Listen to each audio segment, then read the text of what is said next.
Hello, everyone. How is your morning going?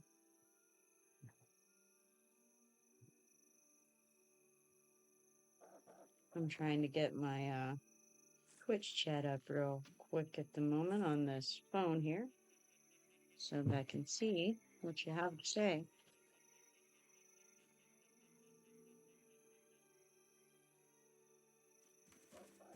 All right, there we are. And I'm just logged in for the day. See that a couple of guildmates are on.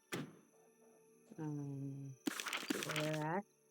Looks like one in the Enchanted Lands and one in Antonica. I bet you that Gargrim's out there harvesting because I know he's trying to get his crafting up. Cruz, I'm not sure what he's up to. Let's see.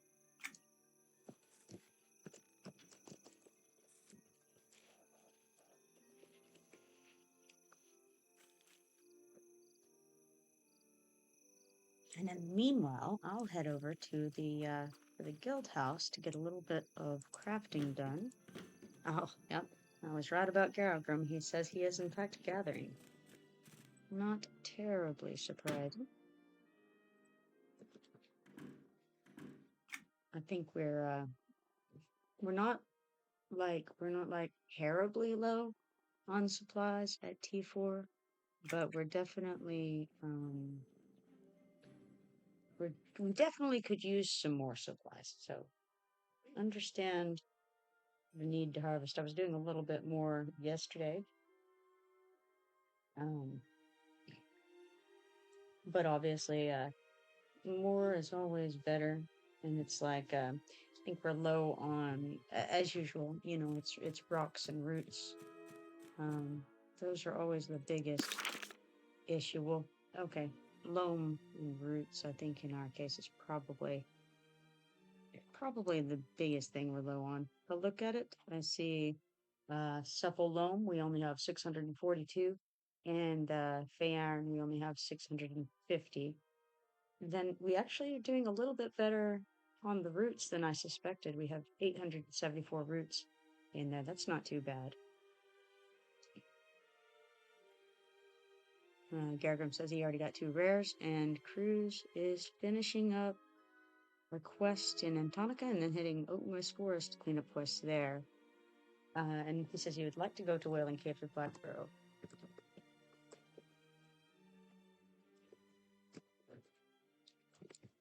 And so I'm going to offer to join him when he does any of that. Anything he needs a little bit of help on.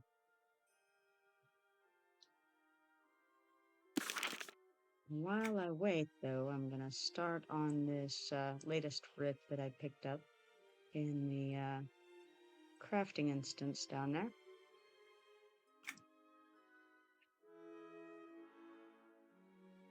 Got to make some opaline noxious studs. Now, something interesting about this particular tier, when you have to make opaline things, normally, when you are making the common version of something, you don't have to worry about it conflicting. When you type it in up there in the search bar, you don't have to worry about it conflicting with the rare. But in this case, therefore, opal is the rare and opaline is the common. So in order to pare that down, you actually have to at least put an I on the opal so that it's, knocks out that possibility from your books. Otherwise, you're going to end up making a rare item when you're trying to make a common item, which is, it's not terrible to make a rare item as long as somebody could use it, either you or a friend or whatever. Or, if you want to sell it, then you could do that. But when you're trying to make a common item, especially for a writ, you want to make the common item and not the rare. Uses up a rare, you may want to use something else later. And it doesn't update your quest. So, just a little tip. Watch out for those opal items hanging around sneakily in your recipe book. Of course, I guess if you don't have the advanced recipe books, that's not as big of an issue, but still a good practice. Just, you know, keep it in mind when you're making opaline items. Or when you're trying to make opaline items, anyway.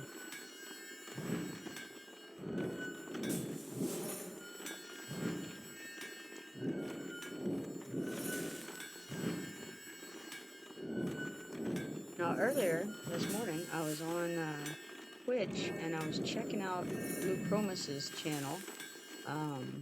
He's one of the people who follows me on here, and I was just kind of checking out other streamers who are following me and seeing what they're up to. And so anyway, I went onto his channel and he was playing a game from the PlayStation 1, and I've forgotten the name of it, unfortunately. It was like Legends of it's two letters like Legaia, maybe like Legaia, something like that. If anybody knows what I'm talking about, feel free to chime in. I want to say that the name was something like Legends of Legaia. Never heard of it before. It was an interesting thing to watch. It made me think of like the original Final Fantasy #1. But as he explained, it was um, it was kind of like that, but instead of just saying I'm going to do this move, you would put in this combination of different, I suppose, parts of a move, and essentially you would be building your move um, before you then commit to it. And apparently, you can learn different moves, and it tells you which. It's sort of like recipes for a move, right? Um, so weird and cool, and I've never heard of it. I intended to ask my son if he knows about it, but I haven't had a chance to yet. He owns a comics and game store, and one of the things he has is retro video games. So he definitely sells PlayStation 1 games. And if he hasn't played it, then he very well may have at least heard of it. So I would like to get his take on it.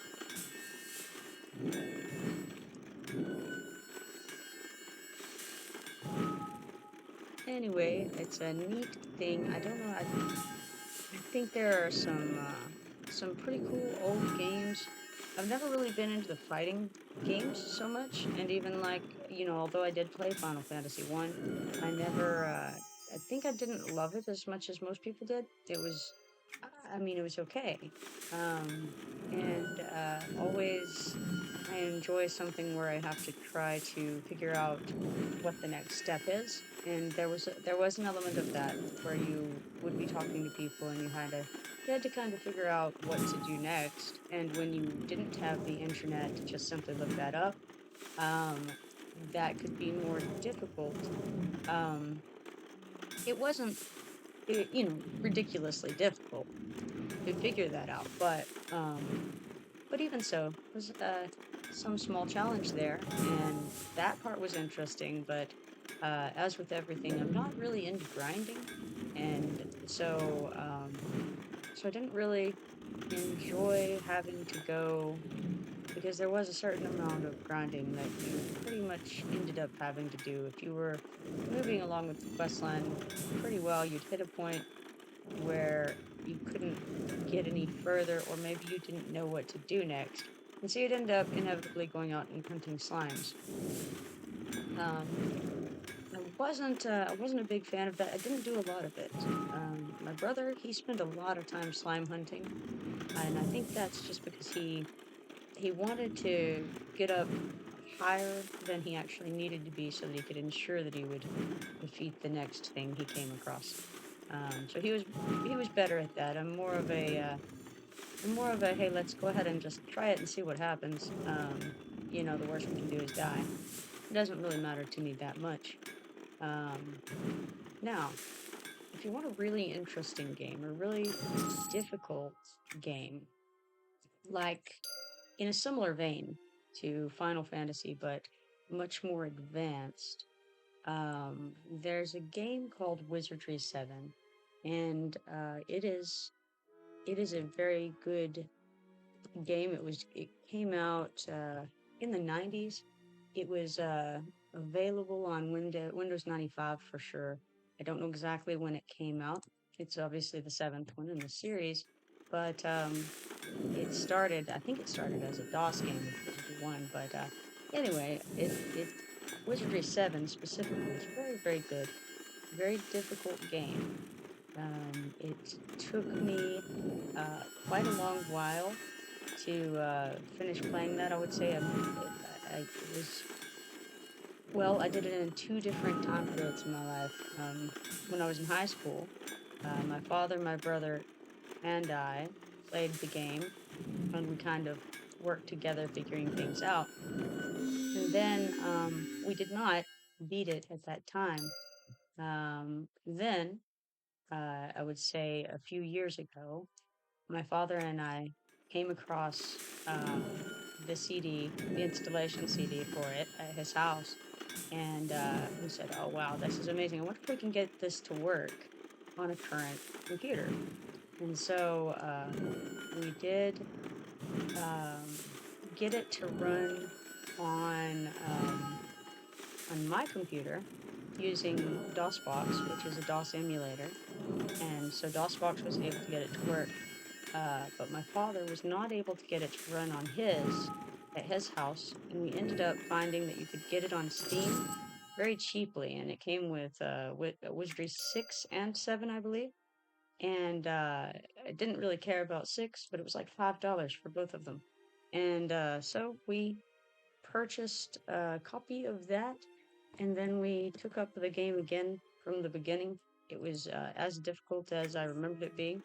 We did remember between us some of the tricks to getting through things, to the point where we had been before, and then we did ultimately beat the game. But it was I want to say it took us 6 months probably of pretty decent amount of gameplay each, and working together to figure things out. And of course, we didn't use the internet to cheat, because that would be what would be the point in a riddle game or a puzzle game if you're going to, look up the answers? That doesn't make much sense. So, so it took us, I think, around 6 months to get through that and beat that. And I won't tell you the ending because it was very surprising. The ending to that game was yeah, well, we had strong reactions. I'm just gonna say that. Very much recommended if you really like difficult games, and I'm gonna say that it's one of those things where it has a save system, and you want to save because if you're gonna walk around, say a bend in the road, and you can't see what's on the other side, you better save. The thing is, you don't know where the monsters are going to be. The attackers are not shown on your screen. You just take a step, and there you are. So at first, you want to be saving just every couple of steps. It's very easy to save in the game, so there's that. But do it. And every time you make a big decision, you're going to want to save as a new game, because you want to be able to go back if you need to that point in time, where you can make a different decision, because you can certainly get in a situation where you actually cannot progress in the game anymore if you make the wrong decisions.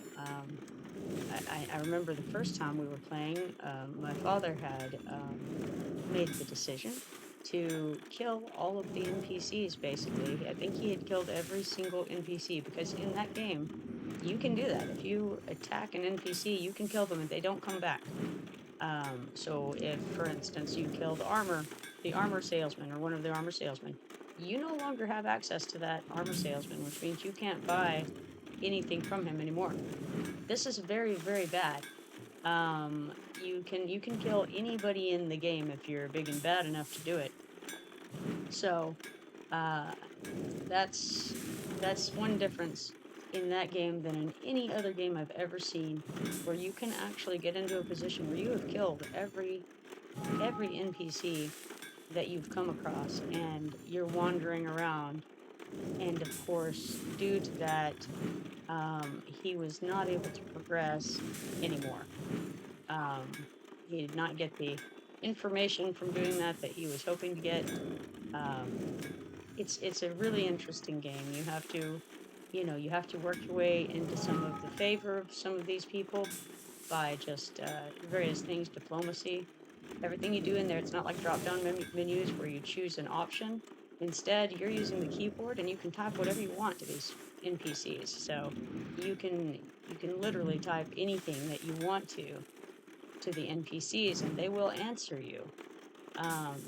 It's not going to necessarily be anything deep, but they will give you an answer that has to do with what you just said. So it's a really interesting game.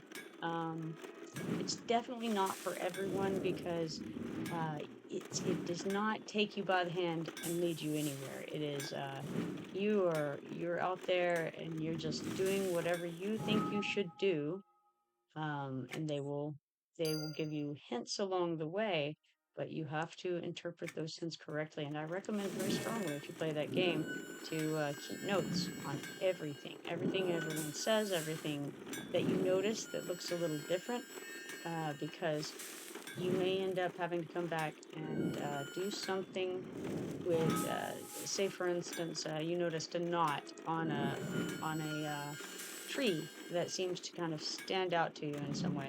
You might want to write that down because later on you may see something in something that someone said to you that makes you go, oh, wait a minute, I know where that is. I saw that knot. And you check your notes and you go, okay, there it is over there. So it's a cool game. When you start in that game, you don't even have a map. You actually have to go and find your first map, or you're walking around in a forest and you have no idea where anything is. When you get the map, it doesn't show you anything beyond what you've already explored. So when you get the map, then you're going to start seeing things being recorded on that map. But it's definitely not not going to just it doesn't just show you everything because now you have a map. No, you are the map maker. It's you actually have the cartography skill. Um, the character creation is very similar to making a D&D character. If you've ever done that before, it's you have all the stats that you might have, and it's kind of based on I'm gonna say like maybe D&D, maybe advanced D&D. So if you're used to that system of play, then you would be very familiar with how, say, the armor classes and things like that work. But it's really interesting. Even if you have a big aversion to like dying a lot or not knowing what you're doing, you still might want to just check it out and just for the experience, because honestly, like, it's $5 and it's pretty interesting as a game. I did try playing Wizardry 8 after playing Wizardry 7, and I wasn't that impressed with that. It's just it's a little less it's just overall less impressive. It's a different play style entirely. The entire game it's a lot easier. I went through that pretty quickly without any hiccups, without any real need to sit and think about something or take notes. So, I went into it thinking it would be similar to Wizardry 7, but it was pretty disappointing after playing Wizardry 7. Now, there's another version that you can get. It's Wizardry Gold. Wizardry Gold is actually also Wizardry 7. It's just, I think there are possibly some corrections made to maybe some of the bugginess is fixed. I know there were some issues with 7, and I can't remember exactly what they were, but there was a certain class that was really I can't remember what the deal with it was, but there was some very important part of it that was broken. So I can't remember if that was actually in Wizardry 7 or in Wizardry Gold, but like I said, they're the same game. It's just there are some fixes, I think, that were done for Wizardry Gold. And anyway, recommend it. Do it if you get a chance. I think it's best if you're playing along with friends, because then you get to discuss things, right? So it's then not only a game that you're playing and that's challenging you, but it's also something that you can sit and talk with someone about. And hey, what do you think about what do we do here? You know, Mm, and it's really interesting. I remember during the time that we were working on it a couple years ago, my father and I actually constructed a physical um, representation of one particular dungeon because it was so incredibly difficult and we didn't know what we were doing. There were these, it seemed like there were not exactly holes in the floor, but there was something going on. We were being teleported around to different floors. We didn't know where we were. And so we created a 3D model of the dungeon, complete with everything that we knew about it, um, where each I don't really want to say teleportation pad, um, because it was not exactly like that, but anyway, where each we'll call it teleportation pad was located and where it went from there. It was actually difficult to construct because you know so little about where you are that it's hard to understand where you've gone when you're talking about levels of a dungeon and you don't know how many levels there are and you don't know if you've gone up or down. And so we had to spend a great deal of time in there to figure that out. And finally we did, but it was a very time-consuming situation. Anyway, it was a lot of fun, and I have some very good memories doing that with my father. Um, and so, yeah, definitely good times. That was Wizardry 7 that I'm referring to, in case you've forgotten. It's been so long since when I started talking about it.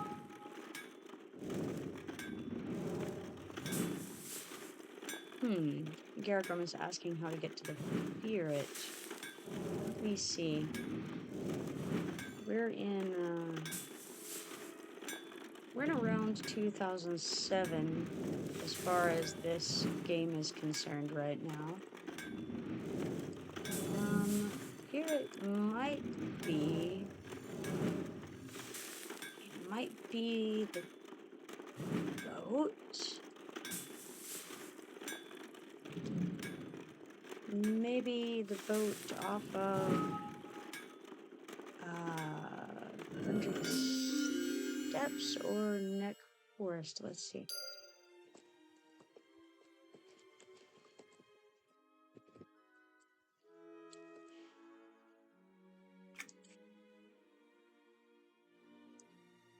Because it may just be a bell.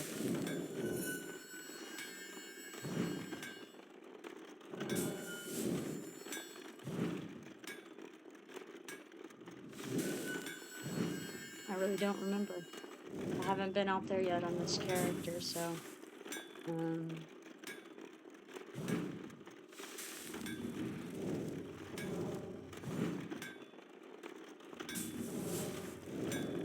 now I found out the other day that there is a ticket salesman in Kinos Harbor and also I believe in East Freeport, from whom you can buy the ticket to Thundering Steps or the ticket to Neck Forest.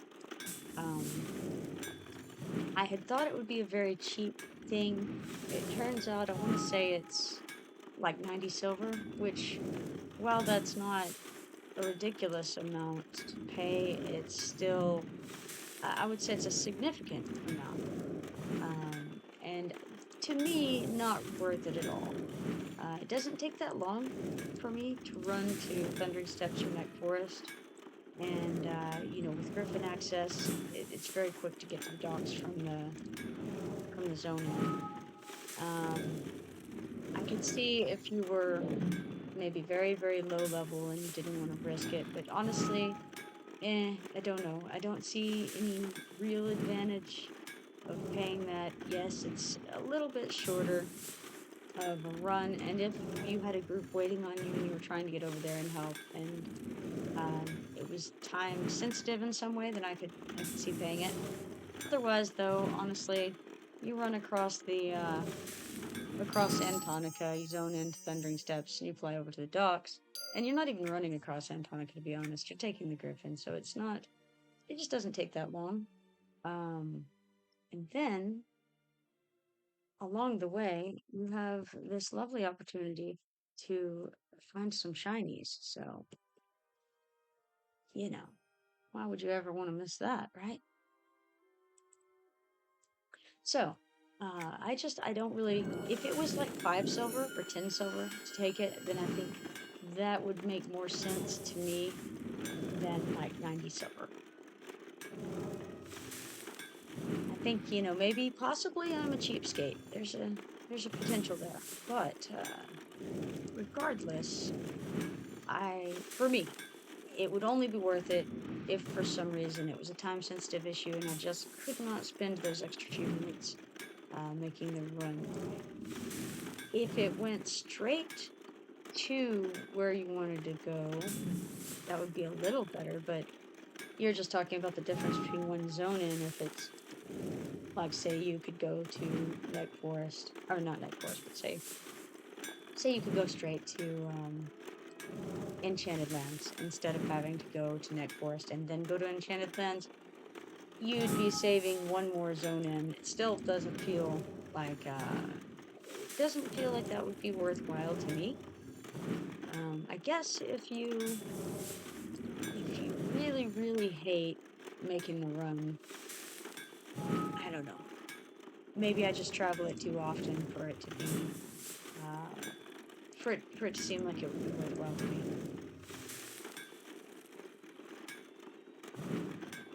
But anyway, that option is there. It's I think he's a harbor master. I think if you go to a guard and you search for harbor master, then it will send you a waypoint to the harbor master in your area. I do think it's East Freeport for the Evil Aligned where you'll find that. And of course, in Kinos, it is Kinos Harbor, right by the docks.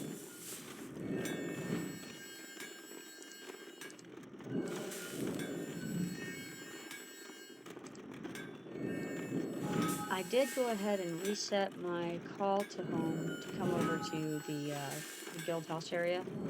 Went to Willow Wood because I find that normally when I'm calling, it's so that I can dump things into the depots in the guild house. So it makes the most sense to have it set there and not have to run over from North Kinos. And then whenever I need to go to North Kinos to turn in status point items and things, start on that route, I can just go through the sewers and get there. And I do that less often, so probably calling to the guild house area is the better choice.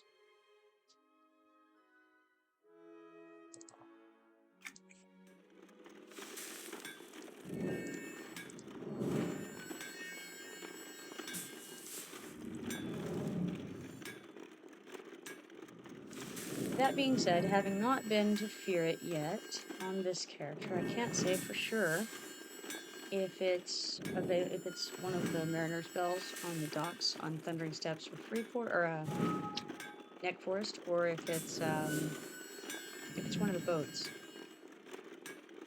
I think no, I don't know. Maybe the boats. Ah, man, been too long. I don't know. because the boats may have gone. Nah, I'm not even gonna say. I'm that. I have that little confidence in my thoughts on it.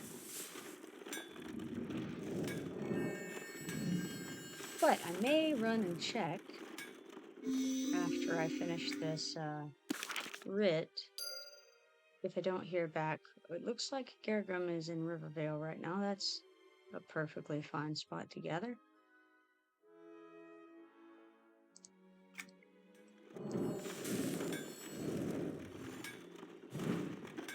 There used to be an unlock quest, I believe, for the Furet. Can't remember the name of it. There probably still is, but I doubt that you have to complete the unlock quest in order to do it, because they did remove most of the requirements for those quite a long time ago. So I think that probably we don't have that requirement.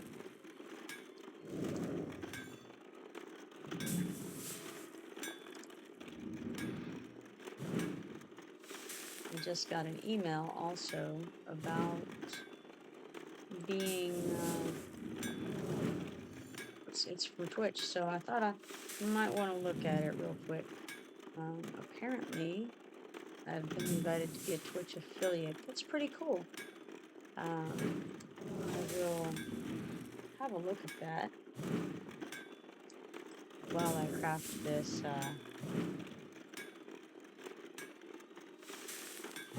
currently Hiron's Angry Sonata. That, I believe, is a troubadour spell.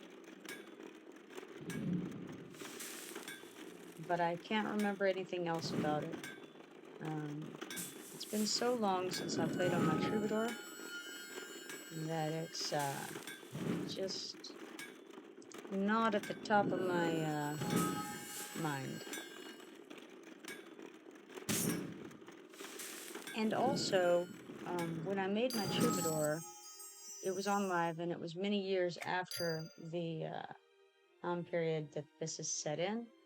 And so, the spell names may not necessarily be the same.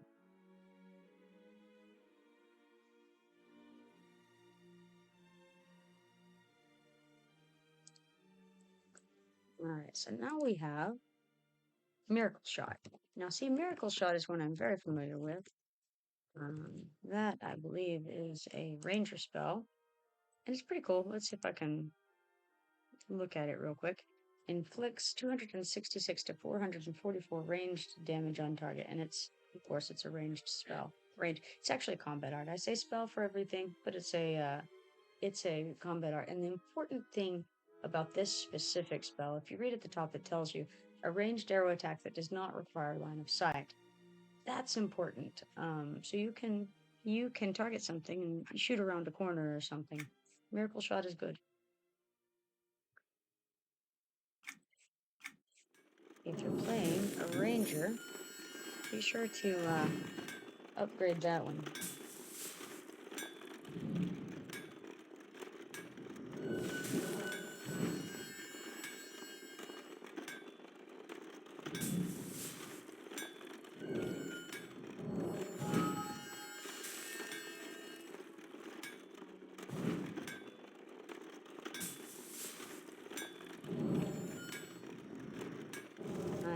Failing to click the buttons well enough, so I'm going to have to put some of these increased durability buttons up here in order to not lose the fourth bar of this spell.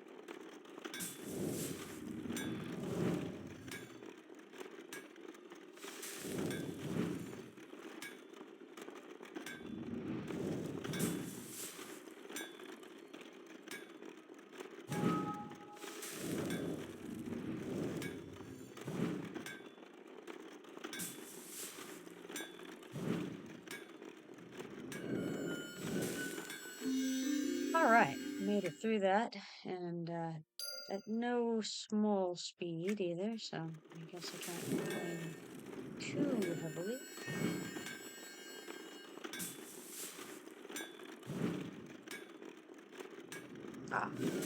also click the wrong button to counter events. That's another skill I have. You don't know the level of abilities that I have. Click buttons bad. It's very high.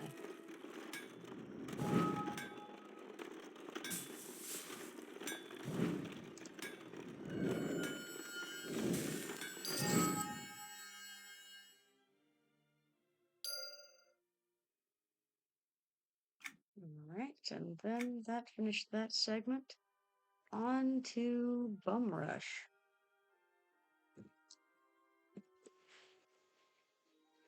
Bum Rush is a brigand spell. I thought it was, but I didn't want to say it. I haven't, I don't believe that I have a brigand.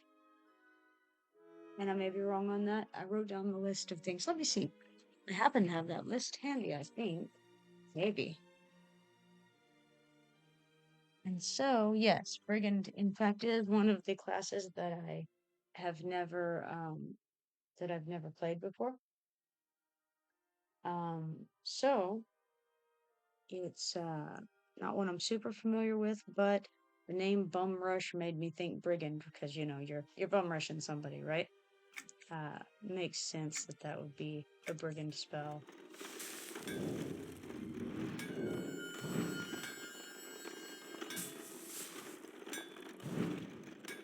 Ready?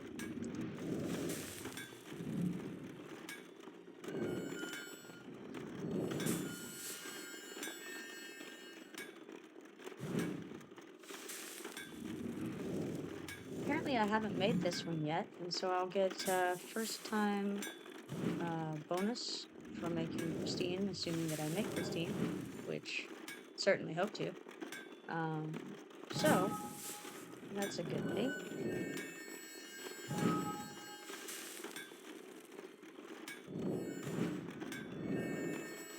And in fact, it's probably going to knock me over to level 35 crafting methods, I think.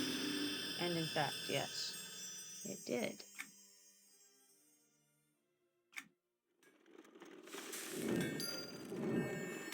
So now I'm going to have to remember to pick up my brand new shiny crafting book from the tradeskill fellow outside of the tradeskill instance in Willowwood.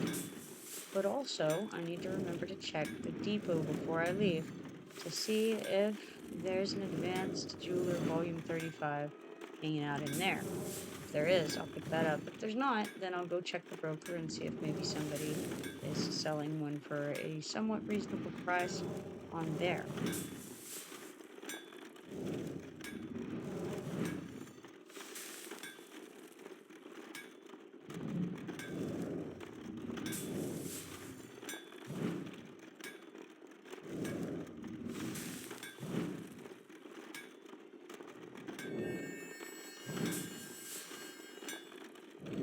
Slowly but surely getting there. And after this one, I have one more set of things to make before I finish this writ. And then I'll go and, if I can remember, for all of these other things, checking on updates for the level, then I will try to remember to go check how to get to Fear It on this server. Should be, you see, I just can't remember for certain. I feel like it might be on the Thundering Steps docks, but it might be on the Nick Forest docks.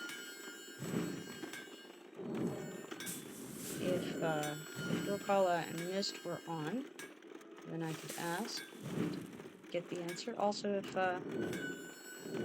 Kalphia was on, she would also know, because I know that all of them have been to the Furet, as they're all significantly higher level, and so they would have these answers.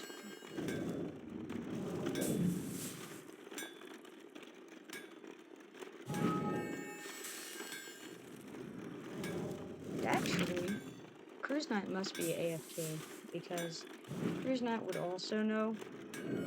He had leveled up multiple characters on this server to max level prior to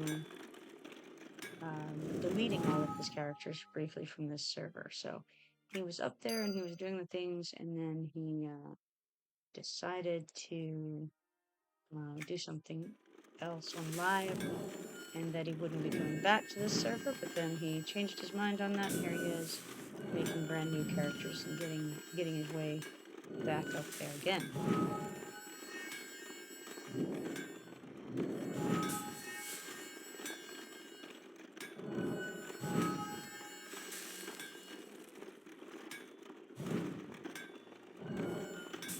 There's someone running around over here, trying desperately, I think, to find the salesman kits, which he has succeeded now in doing. I am failing on this combine. Oh, this is just terrible.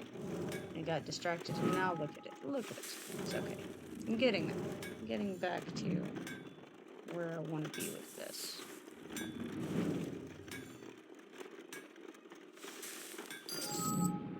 Alright, made it through after all. It was a struggle. Anything could have happened. But I'm going to hail this individual who has no idea I'm here. Oh, there we go.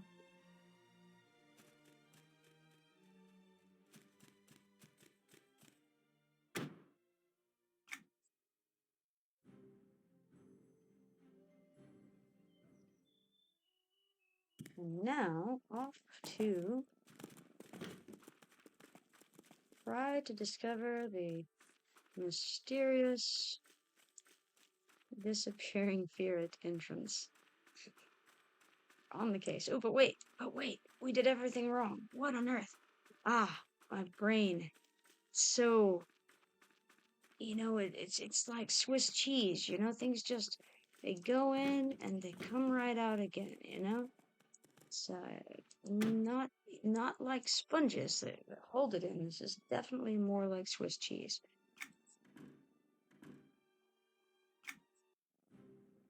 Unfortunate. I failed, you see, to go to the depot, and what happened was my brain was distracted by there being someone else in there and me needing to say hello. And so then I was like, oh, yes. That's what I intended to do. Just say hi and then leave. Ah, cool. It's okay. Advanced Jeweler Volume 35 is in here. Here we are. So let's see what's in this book. We have Ambuscade, Bushwhack, Clara's Midnight Cadence, Delusory Trill, Murderous Blade, and Raven Embers. Alright, some very nice scout spells that we will be able to now upgrade to Adept 3 for those who need them. So far, I think I have all of the advanced books up to my level, so level 35. Now I'm going to pop out and go over to the crafting trainer guy over here and pick up the regular book for this level. And then, even if all goes well, I'm then going to zone into the trade skill instance. And, oh, look at that. I didn't get volume 34 either. We're cool. Alright, 34 and 35, which begs the question, does it not, of if I got 34 of the advanced books. So let's find that out real fast. So in order to do that, what you can do is you go to this little edit button right here. It's a way that you can sort all kinds of things by different parameters. I just want to see if I have any level 34 books currently. I don't. So I didn't get the level 34 jeweler book either. Well, just for curiosity's sake, let's go ahead and what we can do is we can click control. We don't want to do that while we're in guild voice or we be talking to everyone. So we'll get out of the guild voice. Then we can click control and highlight multiple levels simultaneously. We just want to make sure that we have everything from level 20 up. Specifically, I want the advanced books. But anyway, just showing you what else is here. There's adventure level. So if you're looking for some gear and you want to know what you can make for a level 32, you can do that. And in fact, you could even do, say, a 32 assassin because you can do usable buy. So you can choose exactly what you want to look for here. You can, what technique, what kind of knowledge it is, the recipe book in question. So if I want to find, if I have a certain book, I can just go this way. So we got 2, 3, 4, 5, 6. These are all advanced. Down to 9. Now when it hits from artisan, or after artisan, I should say. The next books 10 through 19, in my case, because I'm a jeweler, would be scholar. So if I wanted to go to 10 next, I would have to go down below the jeweler because these are listed in alphabetical order. So advanced scholar, 10, 11, 12, 13, 14, 15, 16, 17, 18, and 19 are all there. So then let's check advanced jeweler, 20, 21, 22, 23, 24, 25, 26, 27, 28. We're missing number 29, interestingly. So we're missing 29. And then we have 30, 31, 32, 33. We're missing 34. So 29 and 34 are not here. I have number 35. Interesting. Okay. All right. So we're going to cancel out of that and scribe these two books. Now we're missing 29 and 34. So we know they weren't in the depot or they would have shown up. Let's see if they're on the broker. What can I help you with? Advanced jeweler. We'll go with 29 first. All right, there's one for 48 gold. That's a reasonable price, so we'll buy it. And I could run over, and in fact, with them being right there, so close in Willowwood, I will go ahead and run over to his house and get it instead of paying the broker fee. So that is Death Frog in Willowwood. And so we will run to grab that. But the other one that we need is 34. Number 34 is only 14 gold, and he's in Greystone Yard. I don't know that it's worth the 3 gold. Do we do it? Nah, we don't do it. We just buy it from him. Give the broker a little bit of money. So now we have number 34. Let's turn in before we leave. All right, turn in with Reinar Kempst. He's happy with me as usual, and I get 3180 status. It's not bad. Also 100 faction with the Ironforge exchange, which doesn't hurt anything. So we'll do that, and then we'll actually try to pick up the next grit. And don't ever forget to click the work order station because you will regret it when you get where you're going and you don't have any way to make it. Now, by the way, if you are going to be making things in here, then you don't have to click this work order station. You can pop down one of the areas you're going to be working at, and you'll see that there are little work order things here. You can click on the side right here. So that would light up if I hadn't already clicked the one up here. And that way, if you're doing a rush order, you don't have to click it here and then run down and do your thing. You can just click it in the place that you want to be.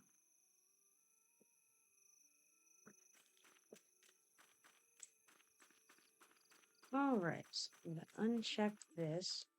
I almost left without going to Death Frog's house and getting that advanced jeweler number 29. That would have been silly indeed.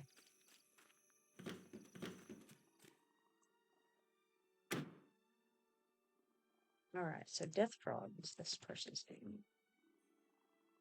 Sounds like a wizard to me, or a warlock. But considering that we're in Kinos, I find it more likely. I find it more likely that he's a wizard. You can be a warlock on this side of the world, but it seems more likely. And of course, it could be anything, but I'm just guessing wizard. I like it. So we're gonna find this advanced jeweler book before I get too distracted doing other things.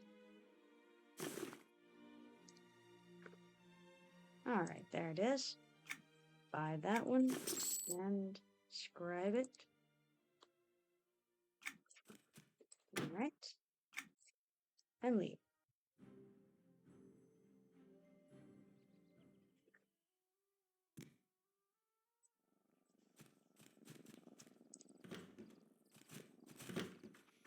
All right, the next thing that I would like to accomplish is to find out how to get to the pier.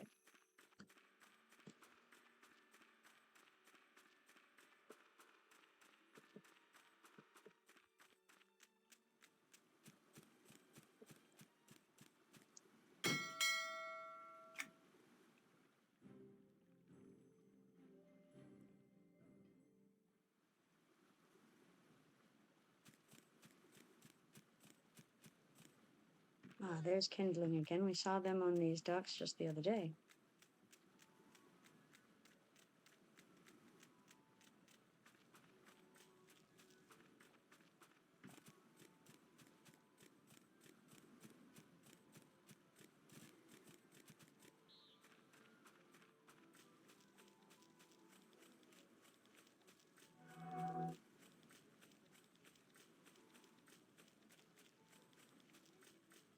Alright, so Crew's Night logged out a few minutes ago, and now Gergrim has changed over to Atarixa.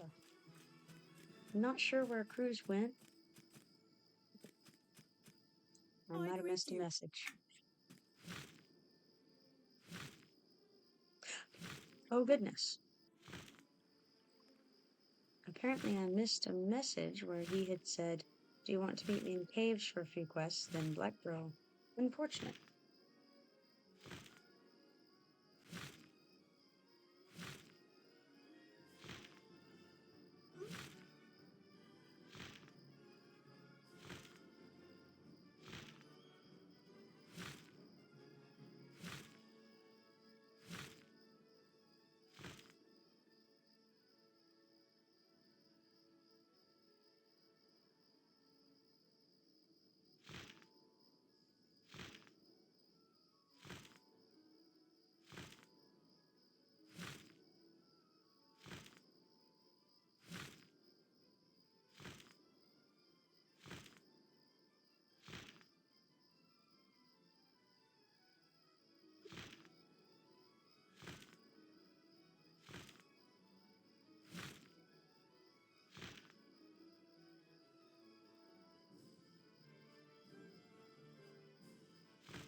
Alright, almost to this Griffin station.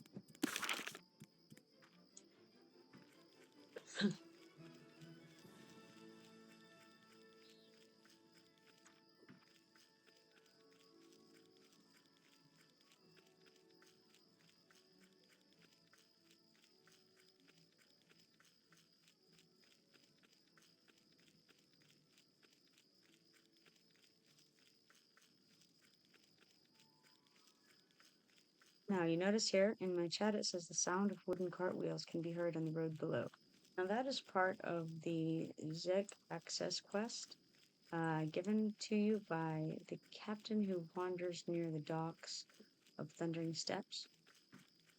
You killed the orcs who attacked her, and then you get a quest telling you to go, basically find out what's happened to some of their folks in Antonica. The sound that you hear right there in that, as displayed in that chat, is the sound of the wagon wheels of the group that you're supposed to go and find. When you find them, they're under attack, and you have to fight off more orcs for that quest. So that's why that's showing up in my chat at this time.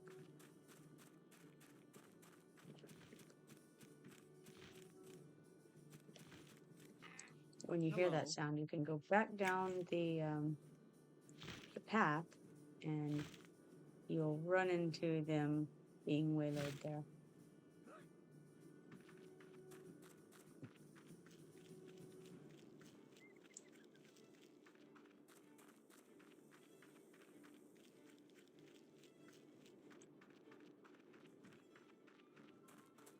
All right, let's see.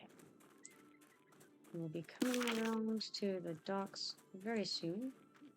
And we have to keep our eye out because there could be a shiny hanging around, and there's always that remote possibility that it could be the striped red ant I'm looking for.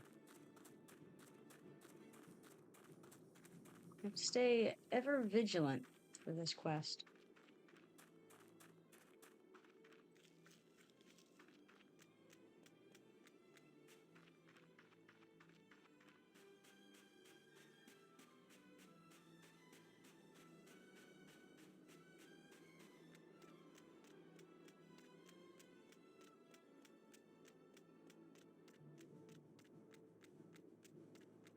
Fortunately, I'm high enough level at this point so that even if it spawns out in the middle of, or if it spawned, I should say, out in the middle of these crabs and skeletons, some of them are no longer aggro, and even the ones that are, it doesn't really matter that much.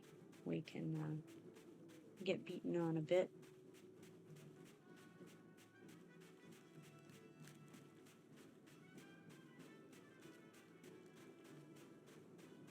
Now this over here is where the captain wanders that I mentioned. She goes back and forth from the docks over to the path to the rest of Thundering Steps.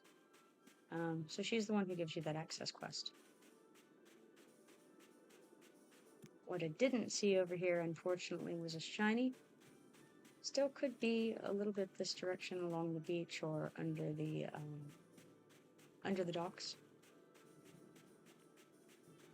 Unlikely, but possible. Check real fast.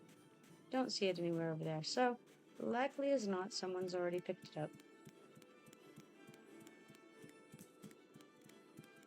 And while we're running by a mender, let's go ahead and check and see if I need to mend. Nope, don't need to. All is well in that regard. Alright, so that one goes to Neck Forest. This one here goes to Zek. Run out here, and we've got a couple bells here. This one goes to Everfrost, and this one goes to Fearit. So yeah, I'm not sure what the issue is. I'm just going to let Garagrim know, or at a rate at the moment know, the Fearit bell is on the Thundering Step stalks.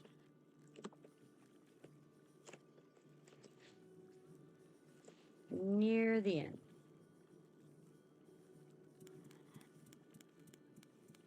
Alright, so, very good.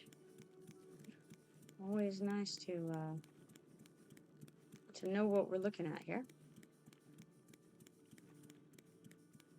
Now, I'm going to give this a once over again to see if maybe the shiny has respawned.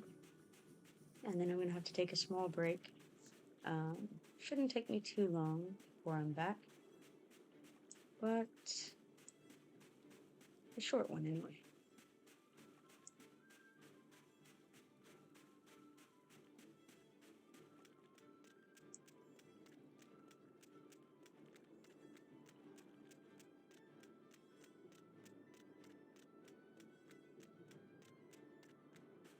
You know, it's also possible that the shiny can spawn a little further toward the Dead River Basin over there in that ravine.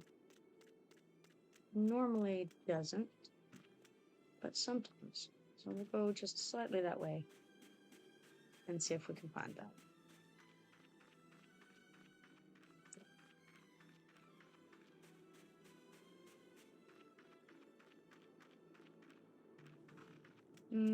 No, if it was going to be here, it would have been by now.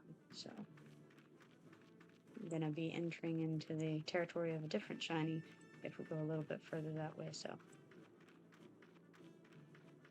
doesn't look like it. All right, I'll run back over to a safer. Oh, there's one right there. I don't believe that was there earlier, so I think it has spawned after our first pass through here. I think. I could be wrong. Maybe it was there. I didn't see it.